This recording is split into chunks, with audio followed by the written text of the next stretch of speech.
সবিতা বসে বসে একটা গাউন সেলাই করছিল। তখনই সেখানে শহরের স্টাইলিশ একটা মেয়ে পিঙ্কি উপস্থিত হয়। আন্টি, আমার গাউনটা কি তৈরি করেছেন? হ্যাঁ হ্যাঁ, এই নাও, তোমার গাউন আমি সেলাই করে রেখেছি, দেখো তোমার পছন্দ হলো কিনা। আরে আন্টি, এটা তো অনেক ভালো হয়েছে। আন্টি, আমার আরেকটা গাউন বানানোর দরকার। এইবারের গাউনটা একটু বেশি ডিজাইনের হবে। এই যে আপনাকে আমি ছবিটা দিচ্ছি, একদম এটার মতো হুবহু বানিয়ে দেবেন। কিন্তু এই গাউনটা তো বানাতে অনেক সময় লাগবে আর অনেক পরিশ্রমের ব্যাপার।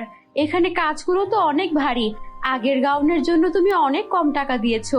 এবার যদি তুমি এই গাউনটা বানাতে চাও, তোমাকে একটু বেশি টাকা খরচ করতে হবে। আচ্ছা ঠিক আছে আন্টি, আমি আপনাকে 100-200 টাকা বেশি দিয়ে দিব, আপনি এটা নিয়ে চিন্তা করেন না। কিন্তু আমার গাউন কিন্তু একদম সেম সেম এই ছবির মতোই হওয়া চাই। আপনি কিন্তু কোনো রকম উল্টাপাল্টা করতে পারবেন না। আর এই জামাটাও কিন্তু অনেক দামি। এই কাপড়টা আমি অনেক কষ্ট করে অনেক দূর থেকে কিনে নিয়ে এসেছি। এই কাপড়ের দাম অনেক বেশি। আপনি যদি কোনো গড়বড় করেন, আমি কিন্তু আপনার থেকে আমার কাপড়ের জরিমানা নেব।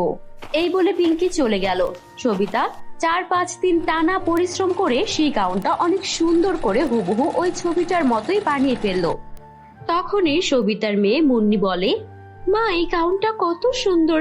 তুমি অন্যদের জন্য কত সুন্দর সুন্দর ড্রেস বানাও, কত ডিজাইনার গাউন বানাও, লেহেঙ্গা বানাও, আর আমরা কিনা জোড়াতালি দেয়া কাপড় পরি।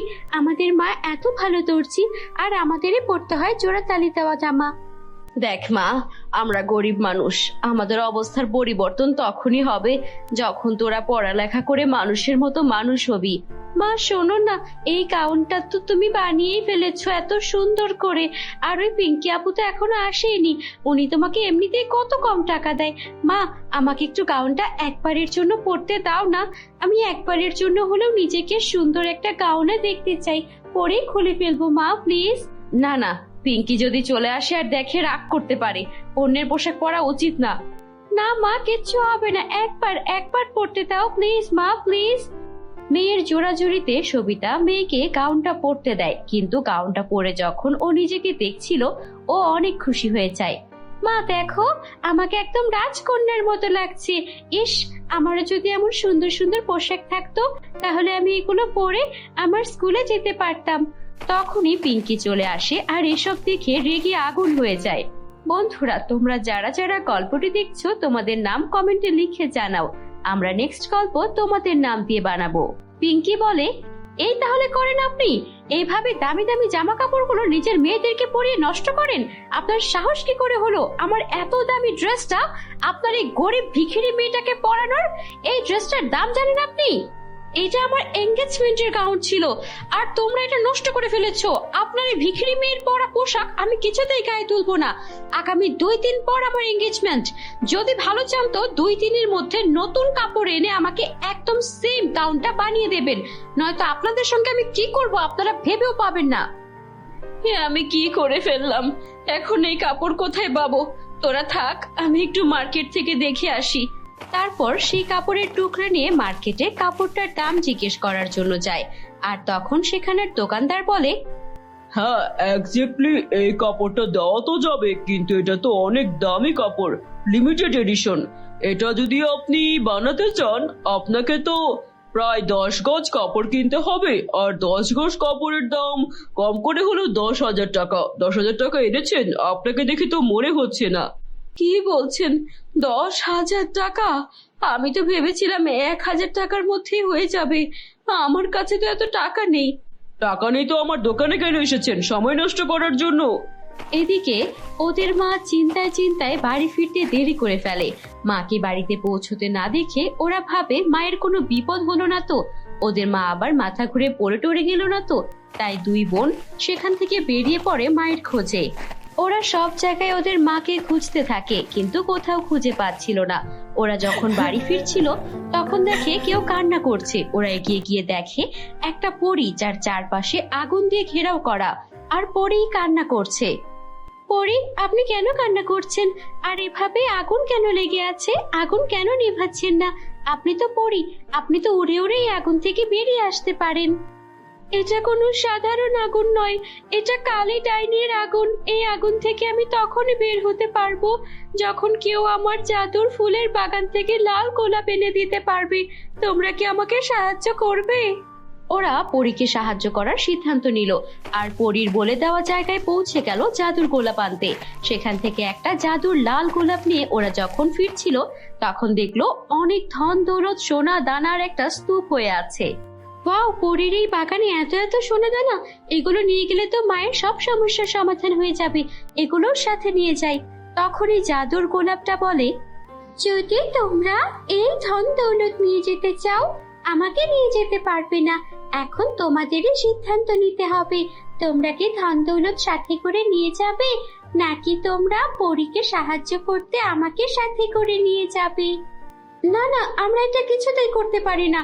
আমাদের মাকে আমরা যেভাবেই হোক বিপদ থেকে উদ্ধার করব, কিন্তু পরের জীবনের বদলে মাকে আমরা এই ধন দৌলত নিয়ে দেব? আমাদের মা আমাদের এটা কখনোই শেখায়নি। চল আমরা এই লাল গোলাপ নিয়েই ফিরবো। ওরা লাল গোলাপ এনে পরীকে দিয়ে দেয়। পরী সেই আগুন থেকে খুব সহজেই বের হয়ে আসে আর তারপর ওদের দুই বোনকে ধন্যবাদ জানায়। তারপর ওই জাদুর গোলাপ ফুলটা ওদের দুই বোনকে দিয়ে বলে, তোমাদের মা তোমাদের অনেক ভালো শিক্ষা দিয়েছে, তোমাদের মধ্যে কোনো লোভ লালসা নেই। তোমরা যদি আমার বাগানের ওই ধন দৌলতের লোভে পড়ে যেতে, আমি এই কালী ডাইনির গুহা থেকে এই আগুন থেকে কিছুতেই বাঁচতে পারতাম না। তাই তোমাদের মায়ের এই বিপদে আমি তোমাদের সাহায্য করতে চাই। এই লাল গোলাপটা তোমার মায়ের কাছে নিয়ে যাও। তোমাদের মা এই গোলাপটা নিয়ে তার সেলাই মেশিনে রেখে মনে মনে যে ডিজাইনই কল্পনা করবে সেটাই তৈরি হয়ে যাবে আর তোমার মায়ের সমস্যাও সমাধান হয়ে যাবে। পরীকে ধন্যবাদ জানিয়ে ওরা বাড়ি ফিরে এলো। এসে দেখে ওদের মা চিন্তায় বসে আছে।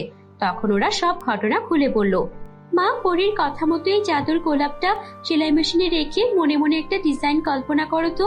ওদের মা প্রথমে বিশ্বাস করছিল না, তারপরও মেয়েদের অনুরোধে সেলাই মেশিনের কাছে গোলাপটা রেখে মনে মনে আগের একদম সেম ডিজাইনের পিঙ্কি ড্রেসটার কথা কল্পনা করলো আর সঙ্গে সঙ্গে একই রকম দেখতে হুবহু পিঙ্কি ড্রেসটা সেখানে চলে এলো।